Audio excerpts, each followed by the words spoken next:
India has read out the Riot Act to Canada by asking it to remove 41 of its diplomats in order to bring parity.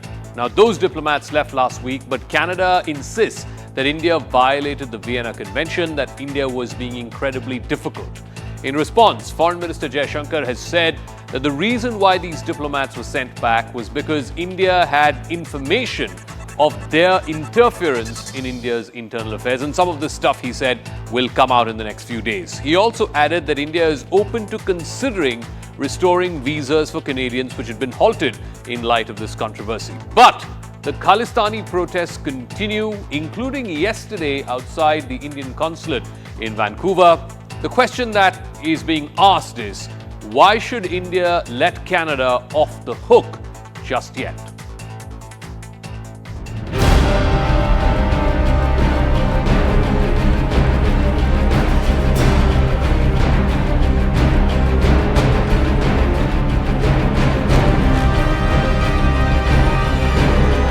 The government of India decided to unilaterally revoke the diplomatic immunity of 40 Canadian diplomats in India. This is a violation of the Vienna Convention.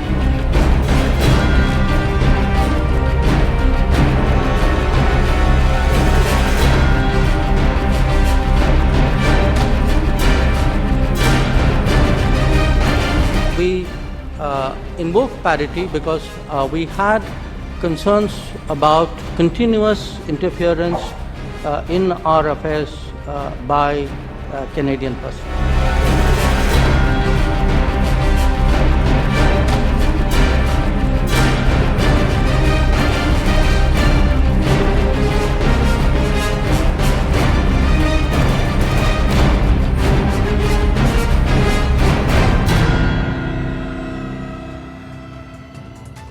All right, so you heard a moment ago from Jaishankar as to why India believes they have enough information about some of these diplomats who were asked to go and their interference in India's internal affairs. Now, top government sources are saying why these Canadian diplomats were asked to leave. Canadian diplomats, some of them, the 41 of them who have been asked to go back, allegedly misused their visa powers. Now, remember, almost half of them are consular staff. The other half are political staff, as they are known.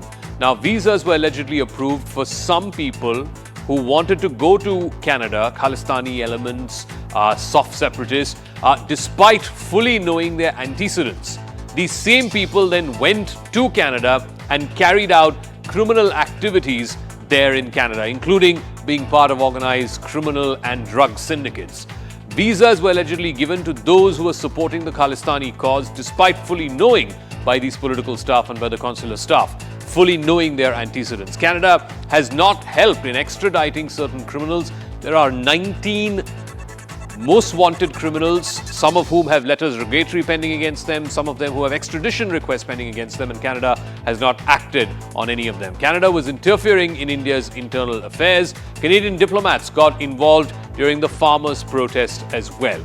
Now, this is the contention by top government sources, but here's the other thing.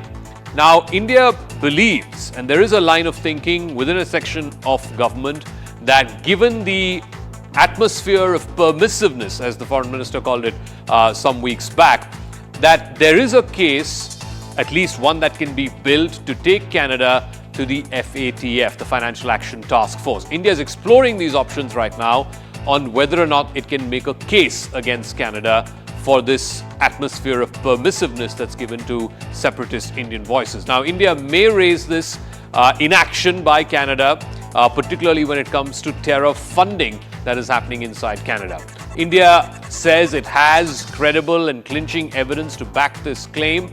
There is concern over funding and shielding of Khalistani separatists inside Canada.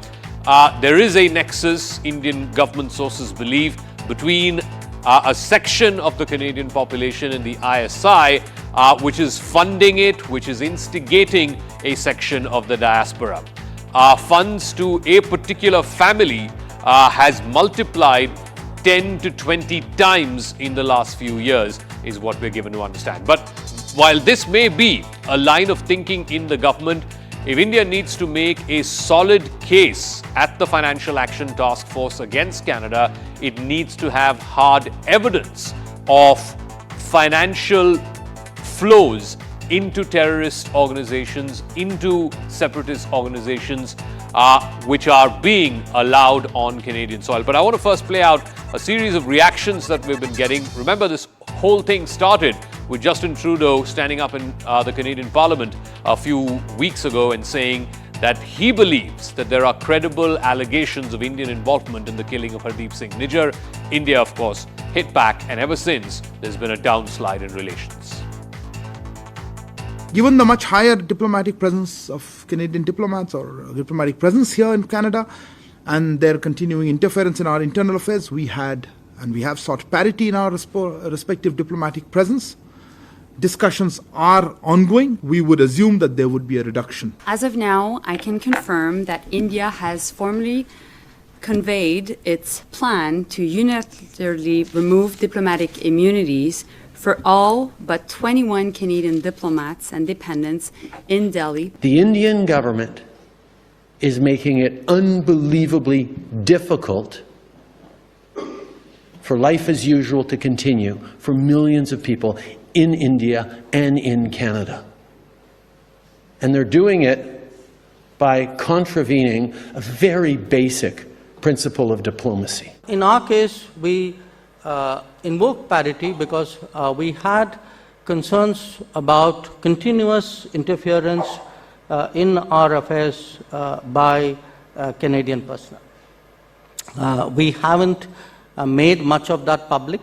My sense is over a period of time, more stuff will come out and people will understand why we had the kind of discomfort with many of them which we did. You heard a moment ago about how this is a violation of the Vienna Convention, specifically Rule 11, Clause 1. Now, what does Rule 11, Clause 1 exactly say? Now, this is what it says. In the absence of specific agreement between two countries on the size of a mission, then the receiving state, in this case India, may require that the size of the mission be kept within limits considered by it, that is the receiving state, in this case India, considered by it as reasonable and normal, having regard to circumstances and conditions in the receiving state. So it is entirely up to the receiving state and, of course, the needs of that particular mission. So it is entirely up to the receiving state to decide what is a reasonable requirement of diplomats from the sending country and to insist that, okay, these are the number of diplomats required, therefore you can only host so many diplomats. So it's a bit counterintuitive and maybe even misrepresentation of facts for Justin Trudeau and the Canadian Foreign Minister to say, like they did on Friday and Saturday, that India was violating 11.1 of the Vienna Convention. In fact, there have been some sharp reactions that are continuing to come from the government and from the BJP. This one from Baijayant Panda, the National Vice President of the BJP. It's part of our Motorola India's Best 5G Smartphone Brands tweet of the day. Hello, Moto. So this is what Jay Panda has said in his tweet, that Canada says it's unreasonable for India to invoke Article 11.1 of the Vienna Convention to impose parity in the number of diplomats that each country has in the other. That exposes a colonial mindset of rules be damned, we should be allowed to do what we like. On the other hand, I wonder if Bharat should give them a dose of their own medicine. This is Jay Panda, who is, of course, a BJP member as well as a national vice president of the ruling party. Now, let's get to our big debate. Is Canada guilty of twisting and misrepresenting 11.1 of the Vienna Convention, which it cited when India had asked 41 of its diplomats to be taken back? Hello, Moto. All right, joining us now, Professor Brahmachalani, Strategic Affairs expert, Vivek Kaju, former Secretary in the Ministry of External Affairs, Terry Milewski is author of Blood for Blood, 50 Years of the Global Khalistan Project, and Francesca Marino is an investigative journalist joining us from Rome. Brahmachalani, let me start with you first. I just read out 11.1 of the Vienna Convention. Even if, you know, what Justin Trudeau, Melanie Joly, what they've been saying, that India violated 11.1, and it's clear from whatever I read out from that clause that India is not in contravention of 11.1.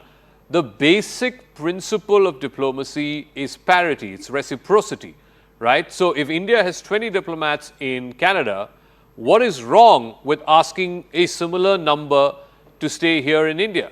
That's all India has asked for. It's asked for parity. Is that in contravention of the Vienna Convention and in contravention of what is basic diplomatic principle? The problem is this, Aka, that those that violate international law cite international law to continue with their very activities that are unlawful. Now you look at one aspect, terrorist financing. The Paris-based Financial Action Task Force mandates that every country choke off terrorist financing. If terrorist financing were to be choked off, Canada would no longer remain the international epicenter of the Khalistan movement. The fact is that Canada has done little to ensure that its territory is not used for terrorist financing. As a former foreign policy advisor to Trudeau recently wrote in Canadian newspaper The Globe, Trudeau did not want to lose the Sikh vote, therefore foreclosing concrete action against terrorist financing. Now, this is a clear violation of international rules. But at Zaka, there is a larger issue here. History is repeating itself. In the early 1980s, Sikh terrorists based in Canada became a source of menace for India. The then Prime Minister Indira Gandhi asked Trudeau's father, the then Prime Minister Pierre Trudeau, to extradite Talvinder Parmar. Yeah. Parmar went on to become the mastermind of the Air India bombing of 1985. Today, we have a situation where Canada has become the global hub of Sikh militancy. The reason why history is repeating itself is because India let Canada off the hook in the 1980s, despite the Air India bombing. The Air India bombing resulted in the killing of mostly Indian origin people. Yeah. For more than 2 decades, Canada did not institute a commission of inquiry. The commission of inquiry that was instituted presented its report 25 years after the bombing. In the meantime, Canada's sins of commission and omission were destroyed. All evidence was destroyed of Canada's culpability in honoring, in sheltering and shielding dreaded Sikh terrorists. Okay. So that's the reason why today we are faced with this situation. We let Canada off the hook. Successive Indian governments, now we are paying the price for our own failure to sustain pressure on Canada. Let me ask Terry Miliuski this. You know, there may be a case to be made out that the number of Canadian citizens who have familial connections here in India, the ones who want to come to India, their visas to be facilitated, there may be a case to be made that yes, also the number of Indians who want to go to Canada for work or study or whatever is a far higher number, therefore the higher diplomatic presence. But please tell me, Terry Miliuski, of the 41 who were asked to go and who left last week, I believe almost half of them are political staff, the remaining half are consular staff. And as you very well know, consular staff are the folks who deal with visas. The political staff are usually in a higher number in countries that are considered to be hostile, etc. Like India does not have that many political staff in Ottawa as the political staff that Canada has here in India. So please explain, what is the case for why such a large number of political staff were here? Consular, like I said, you can still make that case, but I don't understand why there should be political staff in as many numbers. Well, there is, of course, a great deal more traffic from India to Canada than the reverse direction. That's the simple explanation for the large numbers. The second problem is that India, I think, has been taking a leaf out of Canada's book by playing games a little bit with the numbers.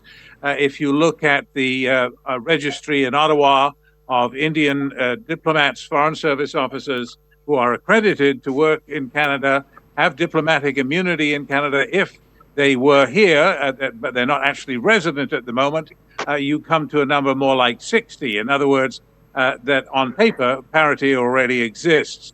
The other point to be made is that this all is interesting for international lawyers. Canada has no doubt similarly played some games, in my view, by claiming illegality on the part of India. That this is illegal. Kicking out diplomats is not illegal, and once you're kicked out, you lose diplomatic immunity. That's not illegal. So I think there's a certain amount of silliness on both sides, but the important point is that none of this has anything to do with the fundamental issues between the two countries, which have been rightly described. Canada's 40-year history of failing to stand up to threats of violence and actual violence by Khalistanis operating in Canada. It has been going on far too long. If this scramble and this dispute over diplomats is finally swept away, it may have achieved something if it has forced Canada to focus on what is it going to do exactly. It clearly about hasn't, legitimate Indian because concerns. even in what the foreign minister said yesterday, that we're open to looking at resuming consular services for Canadian citizens. That, of course, was paused after this crisis, went public and flared up in the manner in which it did. But even when he said that, look at what happened Sunday evening in Vancouver outside the consulate. So I'm coming back to that question, Terry Miliuski. Clearly, the Canadian government, for whatever reason, and we know what the reason is, it's domestic vote bank politics for the Trudeau government, is not wanting to rein in on these Khalistani elements. They were protesting Sunday evening outside the Indian consulate in Vancouver. Not only that, but the signs that they've been producing, not just this week, but in recent months, have been threatening, deliberately threatening, and painting targets on the backs of Indian diplomats. I mean, they have been carrying posters through Vancouver and Toronto, calling Indian diplomats killers, and offering cash rewards, considerable cash rewards, $10,000 and the like, for the revelation of their home addresses, so that if anyone wants to go and take reprisals to go get them, then they'll know where to go. This is outrageous, and Canada has let this go much too far to get to that point, and needs to do something about it, in my view. But Vivek Kaju, this, and like I said, there is this thinking within a section of the government. I don't know whether it will come to fruition, but India is actively considering whether or not to take Canada to the FATF. As a former diplomat, what is the case that India needs to build to convince the FATF? Because my understanding is, in the history of the FATF, they've never placed a Western country under any kind of list, a grey list or a black list. That's my understanding. You can correct me if I'm wrong. But what's the case that India needs to build if it is convinced that there is this, as the foreign minister said, an atmosphere of permissiveness to these anti-India elements on Canadian soil? Zaka, permit me, before I come to this issue, to clarify a few points regarding the Canadian allegations, and made even at the level of Prime Minister Trudeau, that India violated the Vienna Convention. First of all, it is entirely within the sovereign jurisdiction of India and the article of the convention, of the Vienna Convention that you read out, to decide on the number of diplomats that it will allow Canada to send to India. Similarly, Canada can place a restriction on the number of Indian diplomats it wants in Canada. So on that, I think there can be no doubt. The question was, what would be the modalities of asking them to leave? Now, here, let me clarify that normally, and let me mention to you that as secretary in the ministry, I oversaw protocol, the protocol division. So I have a certain awareness and a familiarity with the conventions and practices. Normally, a state does not wish to, which wishes that the other state or the sending state withdraws a number of its diplomats or withdraws a particular diplomat and doesn't want the shadow of that to fall on the relationship, does this discreetly, even perhaps publicly, and the other state withdraws them. However, the provision of the convention is that that a diplomat, a serving diplomat, especially a serving diplomat who has, and as we have said, that they have violated their basic responsibility, which is not to interfere in India's internal matters. If our assessment is that they are doing so and that is causing us discomfort, then the technical way of throwing them out is by declaring them as persona non grata. Yeah. Once that formality is done, then they automatically, you then give them a certain period, and if they stay on after that period, automatically their diplomatic privileges and immunities go. Now, here, we did not wish to invoke that. We did not wish to invoke that because that would have been an extreme step and we would have had to name Canadian diplomats. So we didn't want to go to this extent. Ironically, Canada and its friends, the United States and Britain, are using a liberal attitude on this, in a certain sense, our desire not to escalate matters by formally declaring people diplomats persona non grata, to say that we've been violating the convention. Yeah. My own assessment is, and let me add one sentence on this, had I been there, I would have had no reluctance in declaring the number I wanted the Canadian diplomats to leave, in declaring them persona non grata and throwing them out. Once I'd done that, no one could have accused me of violating the Vienna Convention. No one, because that is the prescription of the convention. Okay. Now, that matter apart, now you've raised the issue of the FATF. In the FATF, as you have rightly observed in your opening comments, we will have to produce evidence of flows, financial flows, going to Khalistani elements, and those flows then being directly funneled to India for violent activities. We have declared certain people terrorists. We will have to show the FATF a link and the route by which these flows have gone. For that purpose, normally you require a degree of cooperation. The Canadians, I'm sure, will not cooperate with this. But it is an open secret that Khalistanis raise funds locally in Canada.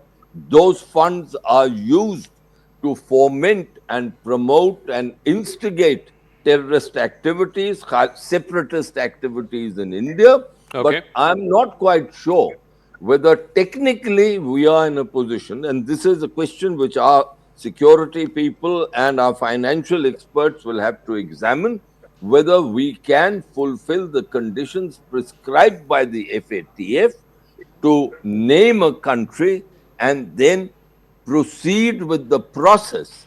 Let me go to Francesca, because she tracks Pakistan very closely, and particularly the actions that the FATF has taken against Pakistan.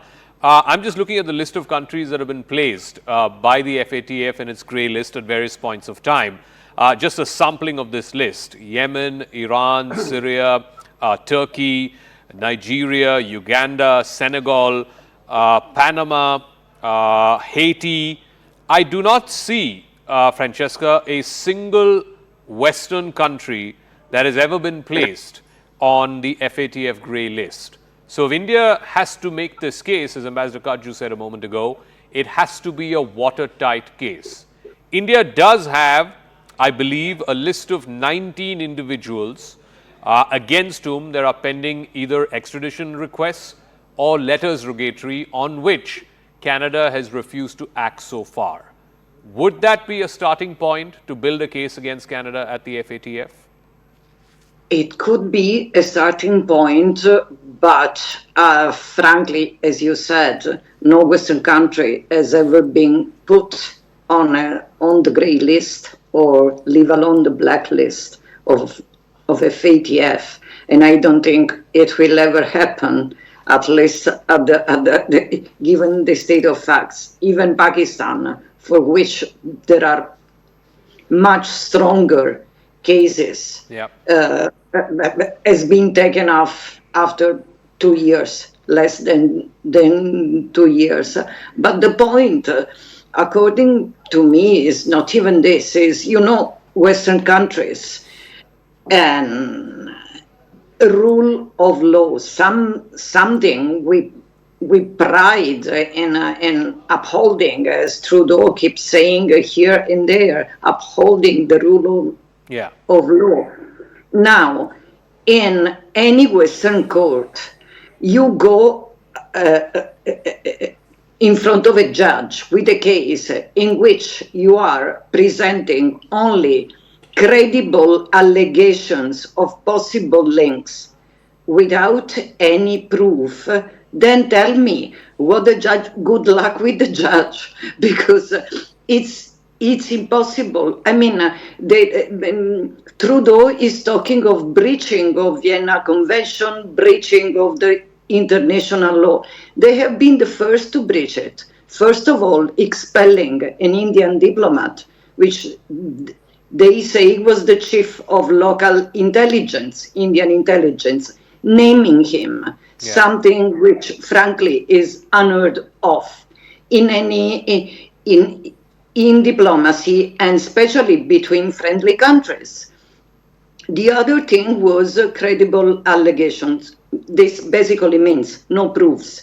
And after a month, nobody has seen the proofs. I don't think even Trudeau has seen the proofs. The other thing is, yes, Khalistani movement financing, they are collecting funds, even in Italy, as somebody said before, with the help of ISI, and in Italy, with the help of Pakistani embassies, actually. Okay. And we have been having riots in 2 Italian cities last month because of Khalistanis. The hardcore wing of the Khalistani movement is taking control of the Gurudwaras. And in Novellara, we have the biggest Gurudwara of Europe. In Novellara, there's also a very big Pakistani community. Just somebody would remember, I wrote about it. There was a Pakistani girl killed by her parents in Novellara. So India, yes, the ground for facilitating financing of terrorism is there, but don't forget, Canada has been hosting for years Tamil Tigers who were collecting funds openly, and nothing happened. Canada is hosting ISI members, and so much that the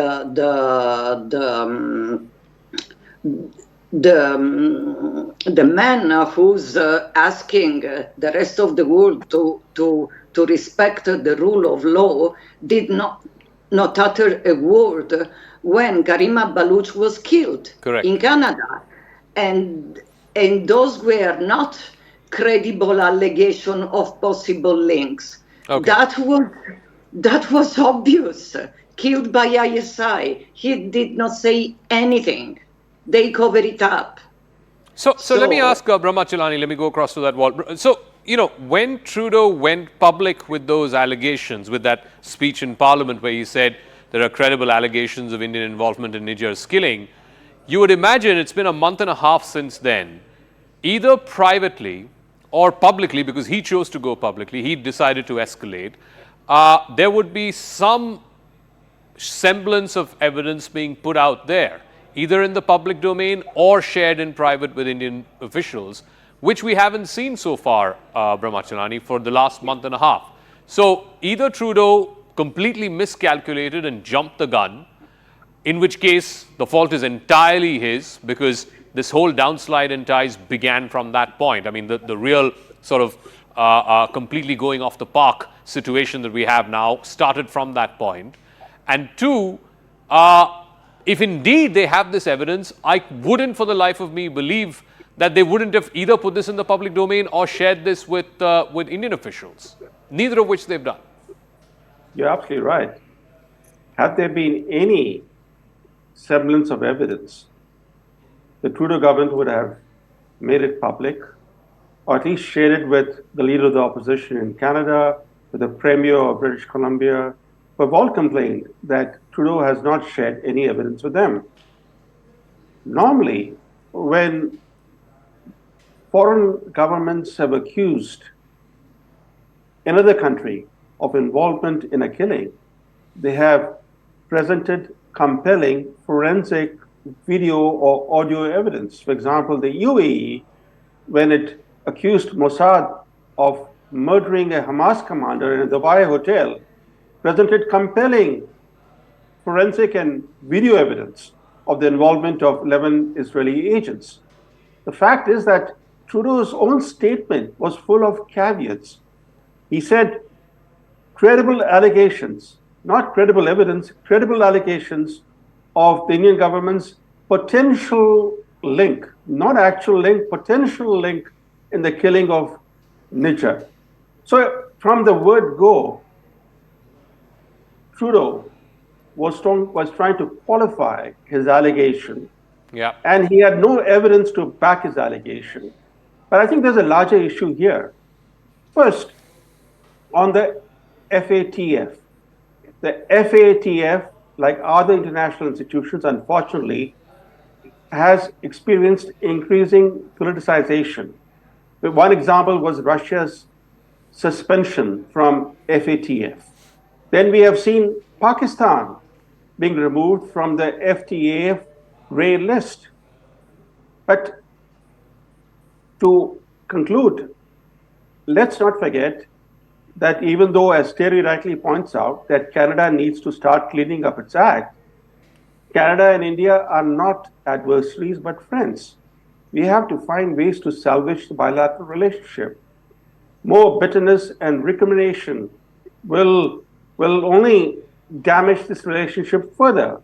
Okay. I think both sides must use quite diplomacy to start addressing fundamental concerns that India has about Canada's role in harboring dangerous militants. So let me give Terry Miliuski the final word. There isn't an attempt to have those private conversations either. I believe there were media reports of the Canadian Foreign Minister asking for private talks. If you wanted private talks, why did the Prime Minister of Canada go public with these quote-unquote credible allegations? And secondly, there were also all of these reports doing the rounds, again, all through the media, all in the public domain, about how Canada wants to get an off-ramp. But my point is, if one side has chosen to press the nuclear button, then they surely should have war-gamed, what if this goes wrong? What if the escalation goes wrong? What is the plan to climb off the escalation chain? Well, exactly. I mean, I think it verges on political malpractice, doesn't it, for the Prime Minister of Canada to get up in the House of Commons and make these charges and then produce no evidence. It's inexplicable and it's unforgivable, really. I mean, why make the allegation at all if you're not prepared to back it up? However, there is another side to the story, of course, and that is that the Canadians say they did do, as you rightly recommend, a quiet diplomacy initial approach to the Indians, that they met at the official level for weeks, repeatedly, in which the Canadians didn't accuse India of having officially approved of some role in this murder, but rather that we let them know that we had evidence that somebody who had something to do with the Indian government had something to do with it somehow. Can you help us by making him or her available, or suspect or suspects, whoever they might be, for an interview and so on? Can you help us in this investigation without making accusations? And then, upon finding that they didn't get any cooperation, the Canadian story is, and I'm speaking now of leaks, non-attributable leaks, the Canadian story is that we got no cooperation, so then we pressed the nuclear button, as you put it. Could I just also address, somebody said a moment ago that why wouldn't the Prime Minister at least have taken the leader of the opposition into his confidence? Yeah. Well, he offered, but the leader of the opposition turned down the opportunity to have a security clearance for reasons which don't concern us here, but he wasn't able to, of his own volition. It was his own choice not to get that briefing, although Jagmeet Singh, who, as you know, holds up the Trudeau government as the leader of the minority party, the NDP, he does have that security clearance, did get the briefing, and came out, and what a surprise, endorsed the Prime Minister's view that, yes, these are credible allegations. But they still give us no information. Okay. What is the evidence? Okay. Without that, we're going nowhere. All right. I got to wrap up. I'm completely out of time. Thank you very much to all our guests. But like I said, this whole crisis began in early September when Trudeau went public with those allegations. The downslide really began from there. But now let's see if there is a sliver of hope in what Jaishankar said yesterday, that we're willing to look at resuming visas for Canadians who want to travel to India. But